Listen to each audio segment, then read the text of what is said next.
मला प्रकाशजी आंबेडकर साहेबांनी वंचित बहुजन आघाडीची उमेदवारी जाहीर केली होती, परंतु माझ्या जळगाव जिल्ह्यात जेव्हा फिरत असताना मला असं लक्षात आलं की माझ्यामुळे कोणाला तरी त्या पार्टीला मी निवडून येऊ शकत नाही, हे माझ्या लक्षात आलं।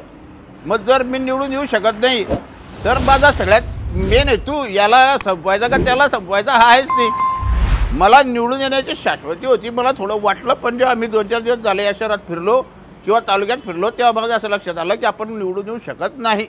म्हणून प्रांजळ मताने आणि कोणाच्याही दबावाला न बळी पडता एकदम सौजन्याने ज्या माणसाने मला उमेदवारी दिली त्याच्याशी कोणती गद्दारी न करता प्रामाणिकपणे त्यांना हात जोडून नम्र विनंती करून माझी उमेदवारी त्यांना मी नाही करत आहे म्हणून त्यांना सांगितलं। आपण प्रकाश आंबेडकरांशी नेमकं कधी बोललात आणि त्यांना काय सांगितलं?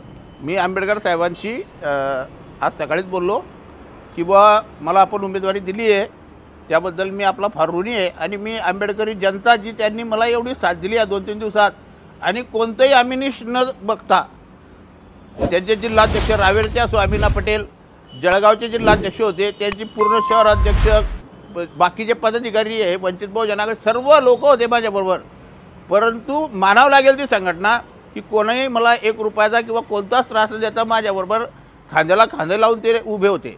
म्हणून मी त्यांचं धन्यवाद जेवढं मानेल तेवढं माझ्यासाठी कमी आहे आणि त्यांचं हे ऋण मी आयुष्यभर लक्षात ठेवेल। उमेदवारी नेमकी मागे घेण्याचं आपलं कारण काय नेमकं? मी स्पष्ट सांगतोय, आत्मा ही परमात्मा आहे। माझ्या मताला हे पटलं नाही, मला कोणाला पाडायला किंवा कोणाला निवडून आणायचं कोणाचं बावला प्रफुल्लोडा नाही आहे। प्रफुल्लोडा शेर आहे, शेर सारखा राहतो आणि शेर सारखीच निवडून येईल या हिशोबाने उमेदवारी जाहीर केली होती, परंतु जेव्हा माझ्या लक्षात आलं की मी निवडून येऊ शकत नाही तेव्हा मी सन्मानाने ती उमेदवारी नाकारली। तुमच्या उमेदवारीमुळे नेमकं भाजपला फटका बसला असता की महाआघाडीच्या उमेदवाराला फटका बसला? हे बघा, मी तेच म्हणतोय की माझ्या उमेदवारीमुळे कोणाला, कारण मी सगळ्या जनतेमध्ये प्रसिद्ध आहे, परंतु ती वोट संख्या मी गाठू शकलो नसतो की जे मी निवडून येऊ शकेल। आपल्या उमेदवारी मागे घेतल्यामुळे आता याचा फायदा स्पष्टपणे महाविकास आघाडीचे उमेदवार जे आहेत करण पवार यांना होणार आहे।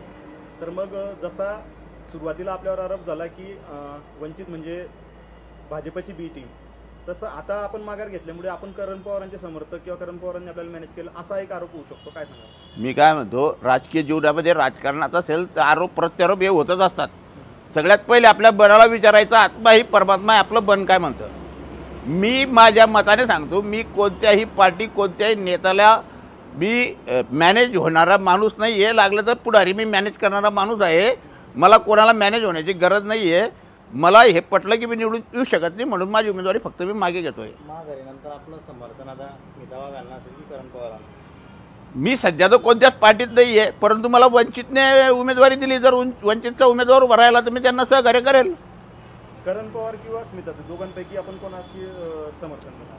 मी करण पवारांना समर्थन देणार, वंचितचा जर उमेदवार नसला तर। बरं, एक शेवटचा प्रश्न, ज्यावेळी आपण प्रकाश आंबेडकरांशी बोललात की आपण उमेदवारी नाकारताय त्यावेळी त्यांनी काय उत्तर दिलं आपल्याला किंवा त्यांनी काय सांगितलं? नाही, त्यांनी माझं फार समर्थन स्वागतच केलं की बुवा उमेदवारी दिल्यावर लोक फसवण्याच्या हेतूने नंतर सांगतात, उमेदवारी फॉर्म भरतात आणि मग बनतात आणि मग पक्षाला अडचणीत आणतात, पण लोढाजी तुम्ही तसं काही नाही केलं, त्याबद्दल तुमचं मनस्वी जेवढं म्हणजे अभिनंदन करावं तेवढं योग्य आहे बुवा असं आंबेडकर साहेबांनी मला सांगितलं। वंचित नवीन उमेदवार देणार आहे ते मी त्यांना सांगितलेलं आहे, आता ते त्यांची संघटना ते काय ठरवेल ते मी सांगू शकत नाही।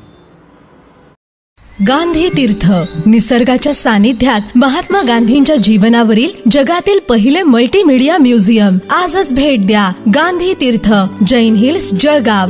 अधिक माहितीसाठी www.gandhifoundation.net वर विजिट करा।